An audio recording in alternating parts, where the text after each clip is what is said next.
Nou, ons het die afgelope tyd gekyk na feite en realiteite wat lynreg staan oor die spirituele, jou potensiaal.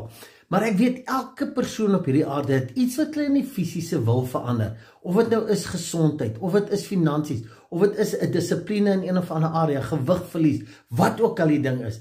Die geheim is, ons moet die program wat daai ding in ons lewe ran, moet ons verander. Ons moet 'n nuwe program kry. Dis hoekom renewing your mind, nuwe denke.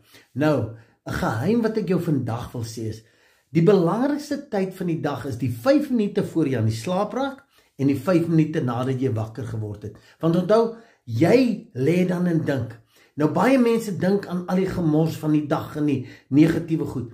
Dis die tyd wat jy moet in jou droom, die afgehandelde droom, asof dit reeds is, lê en dink en so aan die slaap raak. Want jou brein gaan in die nag daarmee aan. Dieselfde as jy wakker word, is dit die ding waarmee jy jou 5 minute besig hou in dankbaarheid.